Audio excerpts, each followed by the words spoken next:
Welcome back to 30 Days to Learn jQuery. Today we're going to take a look at effect speeds. So I'm going to go into Sublime Text, and what you see here, we simply have a demonstration set up. We have an H1, and then we have a div with a class of content that contains a handful of paragraphs. Nothing special here at all. We simply want something to work with. So what I want to do now is I want to hide this content, and when I click on that H1, I want to reveal it. Okay, well that should be fairly easy for us now. We know how to do that. The first step is we grab the div with a class of content, and then we're going to hide all of it. If I come back, reload the page, now it's hidden. Really easy. The next step is when the user clicks on the heading 1 tag, remember, you can attach a click event listener to anything, even to the document, as you'll come to learn. Now, jQuery H1, when it is clicked, in that case, we run a callback function, and what we want to do is grab whatever comes after it and slide it down. So we can do that by saying this, then get the element node that comes next and slide it down. That should be fairly easy. Let's try it. Refresh. I'm going to click on the H1, and sure enough, that content slides down. But have you ever thought about how do we set the speeds? How do we know how quickly that's going to slide down? Well, we can specify 2000, and that would be 2 seconds. And then we reload, click on it, and now over the course of 2 seconds, that information is going to slide down. But jQuery also offers some helper values. For instance, if I change this to slow, and we try it one more time, this time that's going to be revealed over the course of 600 milliseconds. And if we change that to fast, that's going to be up to 200 milliseconds. One more time, reveal. And now that took effect in 1/5 of a second. Now, if you want to know where this is taking place, we're going to return to the jQuery source. And in this case, I simply searched for slow because I knew that there was a slow value and it took me right to it. So here's where we are specifying what speeds are available. And if we scroll up, we can see that it's available via jQuery.fx for effects.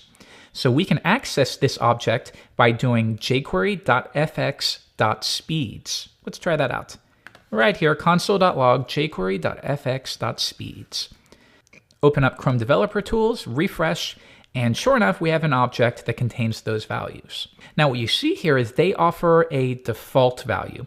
And this means if it does not understand what you passed, if it's not a keyword or if it's not an actual time span in milliseconds, then it defaults to default, as you can see right here.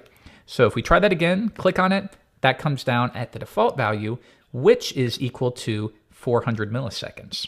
And what this means is you can pass anything here, and if jQuery doesn't understand it, it's going to default to that value of 400 milliseconds. So we could put your mom goes to college. And if we try it one more time, refresh, the exact same thing is happening because it didn't find it, so it just defaults to whatever is set there. Now, as you would expect, you can override this if you need to.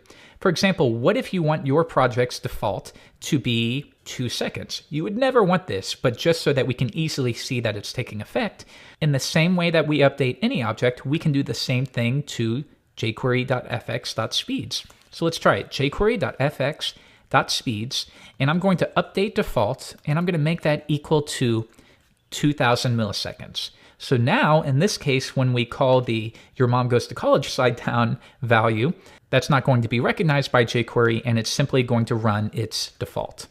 So let's try it, come back, reload the page, I click on reveal, and as we'd expect, over 2 seconds that's going to display.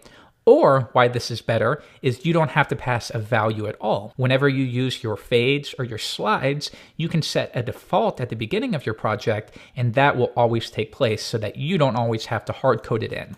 All right, let's try and make sure that works. Refresh. There we go, and that's doing the trick as well. Or alternatively, let's say that you want to add your own values. We're going to forget doing a default, but instead we are going to add our own custom one. And this one would be called tortoise. And we're going to set that to something really, really slow. Maybe you want this to take place over 5 seconds. I don't know why you ever would, but if you needed to do it, you could save that to jQuery.fx.speeds, and then whenever you want to reference that in your projects, you simply refer to tortoise. Let's try it. One more time, reveal, and now over the course of 5 seconds, that content is displayed. Now, the takeaway for this lesson is you always refer to the jQuery source. And this is why I wanted to drill it into you from lesson 1. If you need to figure out why something is taking place, for example, if you were wondering, what does slide down fast refer to?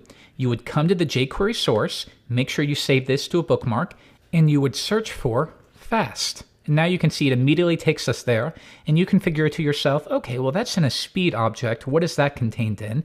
Well, here we are extending jQuery, so we can access it via jquery.fx.speeds, and then I can add my own. So bookmark the jQuery source and use it as your first stop for documentation.